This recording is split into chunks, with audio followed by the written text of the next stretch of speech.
Kamusta mga kaibigan? Ako nga pala si Boyet in case na bago ka pa lang dito sa ating channel. At ako excited na ibahagi sa inyo ang isang napakagandang produkto ng IMEX, ang Trident CA7 Powered Amplifier. Ipapakita ko rin sa inyo kung paano ko ito iniiwas sa mga internal corrosions na kadalasang nangyayari sa ating mga electronics na gamit. Alamin din natin ang laman nito sa loob at tatalakayin din natin ang technical specification nitong CA7 na Trident.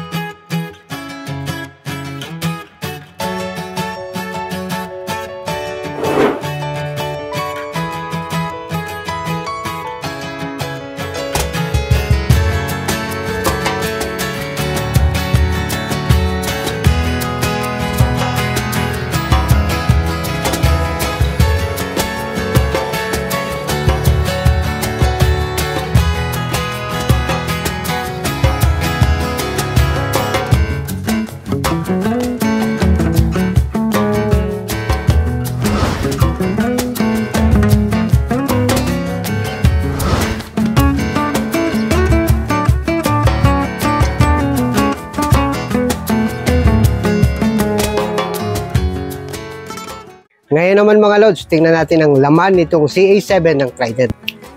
Ayan mga Lods, ito ang laman ng loob ng amplifier ng Trident na CA7. So ito ang kanyang heatsink, mahaba siya, no, malaki, 2 piraso. And meron siya ditong mga resistor. Ito po ay 7 dito sa taas, 7 rin sa baba, so 14. So ganoon din dito sa kabila. And ito na yung kanyang mga transistor. Meron siyang 1, 2, 3, 4, 5, 6, 7, 8, 9, 10. And meron pa siyang isang option dito kasi may slot pa, no? May paghihinangan dito. And may pinakang naka-ready na dito. So, I think para sa upgrade to. So, ganun din sa kabila. And ito naman yung kanyang capacitor. 2, 4, 6, 8 pieces ang kanyang capacitor. And ito naman yung kanyang pinakang speaker out. Meron na rin siyang speak on dito sa likod. And ito yung pinakang input at saka line in ng sa sound, ano po? And meron din siyang blower na 2 piraso dito sa hulihan and dito rin sa kabila. So ang pag-blow niya galing dito sa likod yung hangin papunta dito sa unahan. So ganun din dito. So tingnan natin muna itong likod niya. And ito nga pala yung kanyang toroidal transformer. Bali 800 watts siya. Ito po yung kanyang pinakang likod. Medyo mabigat po ito, nasa 20 kilos ito. So ito yung sa speaker, ano po, lagayan sa terminal ng speaker, speak on. And dito naman yung kanyang pinakang input at saka link kung may dadagdag pa kayong ibang amplifier na dito dadaan yung pinakang sa sound, ano po. And ito rin yung kanyang pinakang mode sa sensitive niya at saka yung sa low pass niya nandito. Pwede yung i-on or i-off ang pinakang low pass niya. So, ganoon din dito sa compressor, pwede mong i-on, i-off. So, sa akin, naka-off lang yan. At saka dito naman sa low pass, naka-on yung sa akin. And ito yung pinakang sensitivity niya. Nakaset ako dito sa may 0.7 volt. At ito namang sa mode niya, nandito lang ako sa pinakang nasa stereo siya. So, tingnan naman natin itong pinakang unahan niya. Ayan, mabigat ito mga Lods. Nasa 20 kilos ito. So ito yung kulay red na to sa ilaw sa taas, ano. Pagka nagki-clip, mag-iilaw yan. Dapat magbababa kayo ng volume. So ako dito nagbo-volume kasi ginagamit ko lang ito na pang bass. So 11 o'clock hanggang 2 o'clock lang talaga ako mag-volume dito sa left and right ng volume, ano po. Kasi minsan medyo malakas din tayo mag-sounds. And ito naman yung sa kanyang pinakang signal, ano po. And umiilaw po yung protect niya kapag may mga nag-short dito. Pagka overloaded na rin po yung pinakang yung speaker nyo, pag hindi kaya na nito, so nagpo-protect siya. So ito yung pinakang ilaw niya pag naka-on, and then dito yung kanyang on-off switch.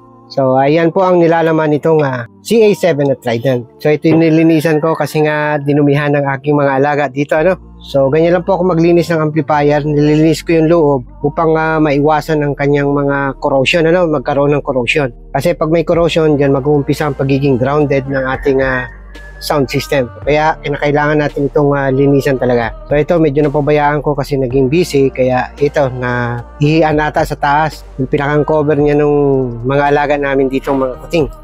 Ngayon naman mga Lods, talakayin natin ang technical specification nitong CA7 na Trident.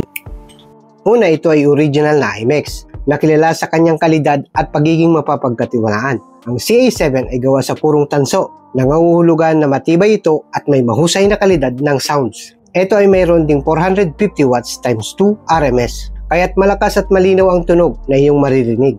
Ang toroidal transformer nito ay may sukat na 6 na inches na nagbibigay ng sapat na kuryente para sa malakas na output. Sa magkabilang panig naman ito, makikita natin ang siyam na power transistor at mayroon pa itong tig-isa na maliit na transistor na nagbibigay ng kahusayan sa pagpapadaloy ng kuryente. Mayroon din itong dalawang blower fan para panatilihin na malamig ang amplifier habang ito ay iyong ginagamit.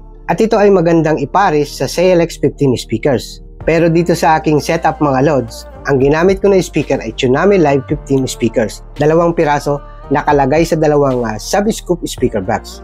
Ang dalawang speaker na ito ay magbibigay sa inyo ng kahanga-hangang audio experience. Ito ay may timbang na 20 kilos lamang mga lods, kaya madaling dalahin at ilipat kung saan mo man ito gustong gamitin. At ang frequency response nito ay maabot mula sa 20 Hz hanggang 20 kHz na nagbibigay ng malawak na saklaw para sa lahat ng uri ng mga musika. Hindi lang ito malakas mga lods, ito rin ay ligtas na gamitin. Mayroon itong mga protection laban sa sobrang init, short circuit, DC limit at soft start. Mayroon din itong intellectual clip limiter at output relay zero current switch para sa karagdagang proteksyon. Mayroon din itong 1 taon na service warranty, kaya't huwag magatubiling mag-like, mag-comment, mag-subscribe, at i-click ang notification bell para sa iba't iba pang mga update. So ngayon naman mga lods, subukan natin itong patugtugin.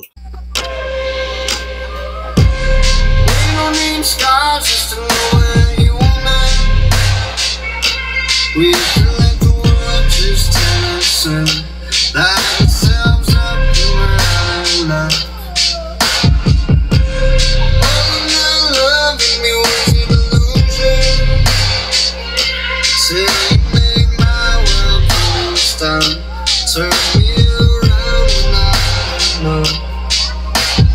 I know now that I'm not safe now without you, without you. We can be the stars of our soul, we can be the ones of our own, but I think